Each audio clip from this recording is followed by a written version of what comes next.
کہ ایک دفعہ کی بات ہے، ایک گھنے جنگل کے بیچوں بیچ ایک قدیم گاؤں بسا ہوا تھا۔ اس گاؤں کے باسی سادہ زندگی گزارتے، محنت مزدوری کرتے اور قدرت کے سائے میں اپنی زندگی بسر کرتے تھے۔ لیکن اس گاؤں کے بزرگوں کے مطابق اس زمین پر ایک پراسرار راز بھی چھپا تھا، جس کا ذکر صرف سرگوشیوں میں کیا جاتا تھا۔ اسی گاؤں میں ایک نہایت خوبصورت لڑکی تھی۔ اس کے حسن کی مثال پورے علاقے میں دی جاتی تھی۔ اس کا نام اللہ رکھی تھا۔ ایک دن وہ جنگل میں لکڑیاں چننے گئی تو اچانک اس کی نظر ایک غیر معمولی ہرن جیسے مخلوق پر پڑی جو سونے کی مانند چمک رہا تھا۔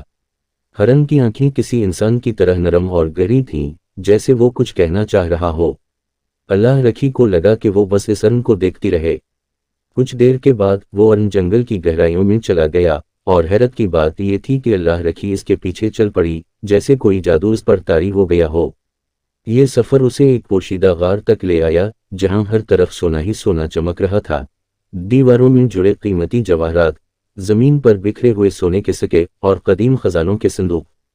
ہرن نے زرمین کو غور سے دیکھا اور پھر ایک لمحے میں وہ گم ہو گیا، لیکن اس کی جگہ ایک آواز گونجی، یہ دولت تمہارے گاؤں کے لیے ہے، اگر تم اسے نیکی اور بھلائی کے لیے استعمال کرو۔ اللہ رکھی نے گاؤں واپس جا کر بزرگوں کو سب کچھ بتایا۔ پہلے تو سب حیران رہ گئے، مگر جب وہ اس غار تک پہنچے تو واقعی وہاں بے شمار خزانے موجود تھے۔ گاؤں والے یہ دولت لے آئے اور جلد ہی گاؤں امیری اور خوشحالی سے بھر گیا۔ سب کے گھر پکے ہو گئے، بچے بہترین تعلیم پانے لگے اور فقیری کے دن ختم ہو گئے۔ مگر کچھ عرصے بعد کچھ لالچی لوگ اس دولت پر قابض ہونے کی نیت کرنے لگے۔ جیسے ہی کسی نے خزانے کو اپنے مفاد کے لیے استعمال کرنے کی کوشش کی، وہ خزانہ راکھ میں بدل گیا اور جنگل سے ایک بھیانک چیخ سنائی دی۔ یہ دیکھ کر باقی لوگوں نے سمجھ لیا کہ یہ گورل کی طرف سے ایک آزمائش تھی۔ جو دولت نیکی کے لیے استعمال ہو وہی باقی رہے گی۔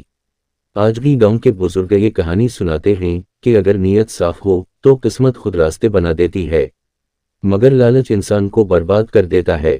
اور وہ گورل، وہ آج بھی جنگل میں کہیں موجود ہے، کسی اور نیک دل کے انتظار میں جو اس کی آزمائش پر پورا اتر سکے۔